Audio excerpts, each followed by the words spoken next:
সে আমাদের কাউকে ছাড়বে না। এই গ্রামের কেউ বাঁচতে পারবে না। সে সে কাউকে ছাড়বে না। গল্প শুরু করার আগে আমার প্রিয় শ্রোতা বন্ধুদের ভালোবাসা ও সহযোগিতা একান্তভাবে কাম্য করি। একটি লাইক ও চ্যানেলটি সাবস্ক্রাইব করে পাশে থাকার অনুরোধ রাখলাম। শুরু করছি আজকের হাড় হিম করা ভৌতিক নিবেদন, প্রাসাদ বাড়ির অন্ধকারে। হঠাৎ ঈশান কোণে একটু মেঘের ইশারা। ঈগলের বাঁকা ঠোঁটের মতো একরাশ কালো মেঘ। নিমপুরা পার হতে না হতেই ঝমঝমিয়ে বৃষ্টি। ঘরে বসে বর্ষাকাল দেখা আর এই নির্জন হাইওয়েতে বর্ষার মুখোমুখি তফাৎ আছে বইকি। এখানে বাতাসের বুকে থেকে থেকে বাজ পড়ছে। মনে হচ্ছে কোনো এক দৈত্য যেন প্রবল আক্রোশে ফালা ফালা করে দেবে শেষ বিকালের আকাশ রেখা। কি করা যায়? এত জল জমেছে উইন্ডস্ক্রিনের উপর, কিছুই ভালো করে দেখা যাচ্ছে না। সুজয় ভাবল দেখাই যাক না কি হয়। নিজের ওপর অটুট আস্থা তার। বছর 30-এর যুবক, সুঠাম স্বাস্থ্য, নির্ভীক মন, পকেটে দেদার টাকা, সঙ্গী মারুতি 800। কিন্তু কতক্ষণ এভাবে গাড়ি বন্দি হয়ে থাকবে সুজয়? দেখতে দেখতে একটু বাদে অস্ত যাবে সূর্য। তারপর ঘন অন্ধকারে মুখ ঢাকবে পৃথিবী। আর সে কিনা খড়গপুর ছেড়ে এই নিমপুরার ঘন জঙ্গলের ভিতর রাত কাটাবে। এখানে ডাকাতের ভয়। আসবার আগে বন্ধুরা পই পই করে সাবধান করে দিয়েছে তাকে, সুজয় নিমপুরা পেরিয়ে যাবি তাড়াতাড়ি। বিকেল হবার আগে তোকে বহেরা গড়াতে পৌঁছাতেই হবে। এসব এখন স্বপ্ন আর কল্পনা মনে হচ্ছে সুজয়ের কাছে। সে ভাবছে বোধহয় কোনো সহকারী না নিয়ে র্যালিতে আসাটা তার উচিত হয়নি। তবুও কিছু একটা করতে হবে, এটা ভেবে বর্ষাতিটা পরে নিয়ে গাড়ি থেকে বাইরে পা রাখে সুজয়। প্রবল বৃষ্টির ছাঁট। মনে হচ্ছে প্রকৃতি বুঝি শেষ প্রহরের প্রলয় লীলায় মত্ত। আকাশ ছোঁয়া গাছের মাথা দুলছে যেন মত্ত হাতির দল। তবুও পায়ে পায়ে এগোতে থাকে সুজয়। যদি রাতে থাকার মতো কোনো একটা আশ্রয় মিলতে পারে। কি আশ্চর্য, পথের ধারে এক চিলতে চায়ের দোকান, সেখানে মানুষজন নেই। কেই বা থাকবে এখন এই অবেলায়? চা দোকানির বয়স হয়েছে, স্নেহপ্রবণ চেহারা। সুজয়ের ও অসহায় অবস্থাটা বুঝতে পারে সে। আধ ভাঙা হিন্দিতে বলে, পাশেই এক বাংলো আছে বাবু। বাংলো না বলে আপনি প্রাসাদও বলতে পারেন। এক সময় সেখানে জমিদার থাকতেন, এখন বন্ধই পড়ে থাকে। সেখানে চেষ্টা করতে পারেন। রাতে মাথা গোজার জায়গা হয়তো পেয়ে যাবেন।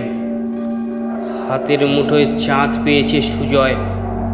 এমনই খুশি হলো সে এই অভাবিত খবরটা শুনে। একটু আগেও ভেবেছিল সারা রাত হয়তো তাকে মারুতি 800-এর মধ্যে বন্দি হয়ে কাটাতে হবে। তার চেয়ে অনেক ভালো ওই ভাঙা প্রাসাদের মধ্যে মাথা গুজে শুয়ে থাকা। চৌকিদারের সাথে ভাব জমিয়ে মুরগির মাংস আর ধবধবে সাদা চালের ভাত। খিদেটা হঠাৎ পাক দিয়ে ওঠে সুজয়ের পেটের ভিতর। দীর্ঘ পথ আঁকা বাঁকা চলে গেছে পিছল, সাবধানে হাঁটতে থাকে সুজয়। তারপর যখন পৌঁছায় সেখানে, তখন শেষ হয়েছে দিনের পথ চলা এবং নেমেছে বর্ষণ ক্লান্ত সন্ধ্যা। প্রকৃতি আগের থেকে আরও বেশি বিরূপ হয়ে উঠেছে তখন। গাছেরা তীব্র আক্রোশে মাথা ঝাঁকাচ্ছে, কড়কড়াত শব্দে বাজ পড়ছে। কাঁপা কাঁপা কণ্ঠে সুজয় ডেকে ওঠে, কে আছো, কে আছো বাড়িতে, সাড়া দাও। প্রতিধ্বনিত হয়ে বৃথায় ফিরে আসে তার গলার আওয়াজ। একরাশ বৃষ্টির মধ্যে দাঁড়িয়ে থাকে সুজয়। তখনই সহসা খুলে যায় সেই জরাজীর্ণ প্রাসাদ বাড়ির মেহগনি কাঠের দরজা। এখানে সেখানে ভেঙে পড়েছে, সময় এঁকেছে তার ক্ষতচিহ্ন। বেরিয়ে আসে এক বৃদ্ধ মানুষ, তার মুখে শত শতাব্দীর ঘন অন্ধকার। লোকটি কি অদ্ভুত চাউনিতে তাকায় সুজয়ের দিকে আর বলে, বুঝতে পারছি শহর থেকে এসেছেন, রাতটুকু এখানে থাকতে চাইছেন, তাই তো? সুজয় অবাক হয় লোকটির অমায়িক আচরণে। লোকটি নিজে থেকে বলে, আমি সব ব্যবস্থা করে দিচ্ছি বাবু, থাকতে কোনো অসুবিধা হবে না আপনার, কিন্তু খাবার কোনো বন্দোবস্ত করতে পারবো না। খিদেটা পেটের ভিতর আরও একবার কুণ্ডলি দিয়ে ওঠে, তবুও সেটাকে জয় করতেই হবে।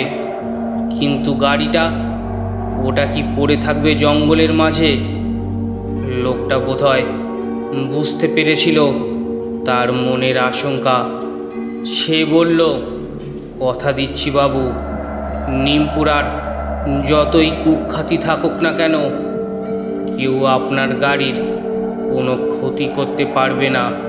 সকাল থেকে অনেক পরিশ্রম হয়েছে সুজয়ের, শরীর চাইছে নিদ্রা।